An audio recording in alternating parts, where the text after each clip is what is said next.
என் வேலையை முன்னிட்டு ஏதோ ஒரு இடத்தில் நான் தங்க வேண்டியது இருக்கிறது. ஆதலால் சத்சங்கம் பாக்கியமற்று இருக்கிறேன். என்ன செய்வது?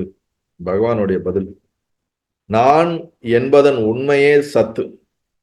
அது நம் இதயத்திலே நீங்காது ஒன்றும் இருக்கிறது, நீங்காது என்றும் இருக்கிறது. அதை நாடி இருப்பதே சத்சங்கம். அந்த சத்சங்கம் யாவருக்கும் எங்கும் எளிதில் கிடைப்பதே.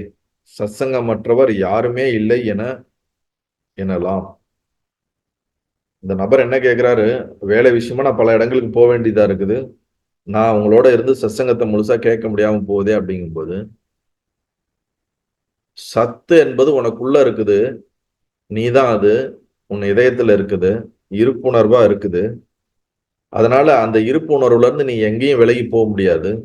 நீ அதுவா தான் இருக்கிற, அதோட தான் இருக்க முடியும்.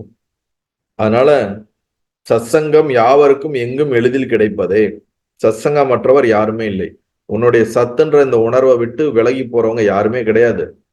எல்லாரும் அவங்கவுங்க இந்த ஒரே சத்து உணர்வுல தான் இருக்கிறாங்க. அதுல இருந்து விலக முடியாது. அதனால எல்லாருமே சத்சங்கத்துல தான் இருக்கிறாங்க.